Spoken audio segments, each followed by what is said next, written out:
What are the rights of a non-Muslim in a Muslim state? Kindly explain the concept of jizya. یہ بڑا اچھا سوال ہے. میں مسلم اسٹیٹ کا تو نہیں کہتا، اس لیے کہ وہ تو آج کل اس سے سیکولر نظاموں پر چل رہے ہیں، ایکول سٹیزن شمار ہوتے ہیں. لیکن اسلامک اسٹیٹ میں یہ ہے کہ نان مسلم ول بی مائنورٹیز. جیسے میں نے کہا، یہاں مسلمانوں کو مائنورٹی اسٹیٹس اپنے لیے قبول کر لینا چاہیے، کیونکہ آپ نے ایک علیحدہ قوم ہونے کے مطالبے پر اور دعوے پر آپ نے، یہ تو ہندوؤں کے لیے تو بھارت ماتا اتنا ہی متبرک تھا جتنا کہ گو ماتا، آپ نے اس کے ٹکڑے کرا دیے. اور اس میں بڑا ہاتھ آپ لوگوں کا ہے، آپ کے آباء و اجداد کا ہے، ہندوستان کے رہنے والوں کا ہے. مسلم لیگ کی قیادت بیسیکلی مائنورٹی پروونسز سے تھی. بہرحال ایک اسلامی ریاست میں غیر مسلم اگرچہ ایکول سٹیزن نہیں ہوگا، پروٹیکٹڈ مائنورٹی ہوگا.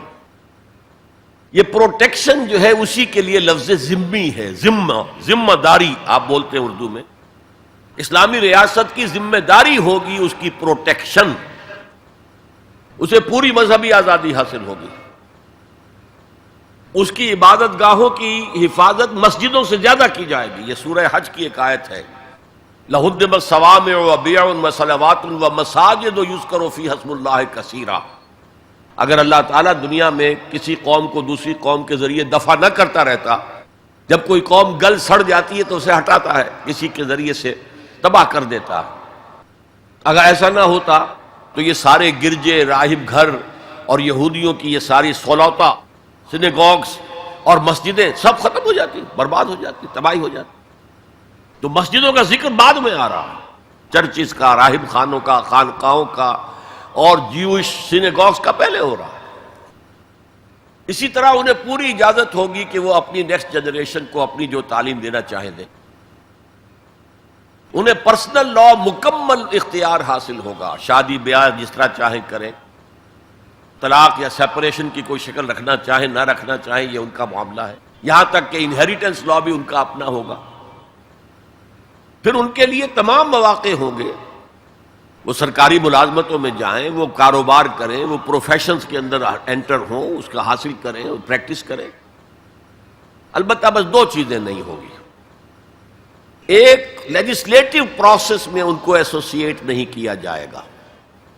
ان کی اسمبلی علیحدہ ہو، وہ اپنے ووٹوں سے منتخب کریں تاکہ اپنے مسائل پر حکومت سے گفتگو کر سکیں. معلوم ہو حکومت کو کہ یہ نمائندے ہیں اس کمیونٹی کے، تو ان سے بات کریں.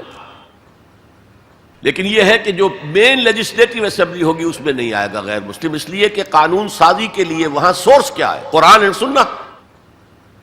دے بلیو ان نائدر، نہ قرآن کو مانتے ہیں نہ رسول کو مانتے ہیں کہ اس کی سنت کی کوئی حیثیت ہو. تو it's absolutely logical.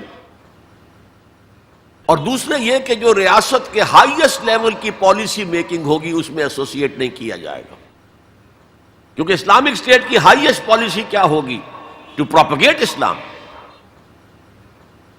To export the Islamic revolution.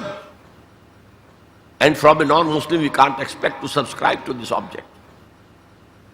دو چیزیں ہیں یہ جن میں، باقی وہ فوجی ملازمت ان پر لازم نہیں ہوگی، مسلمانوں پر لازم ہوگی.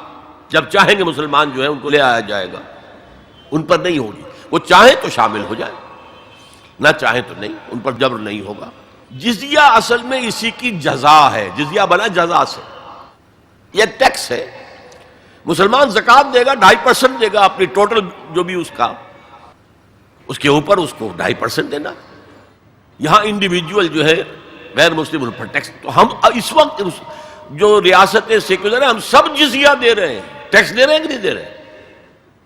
تو یہ اصل میں جزا ہے.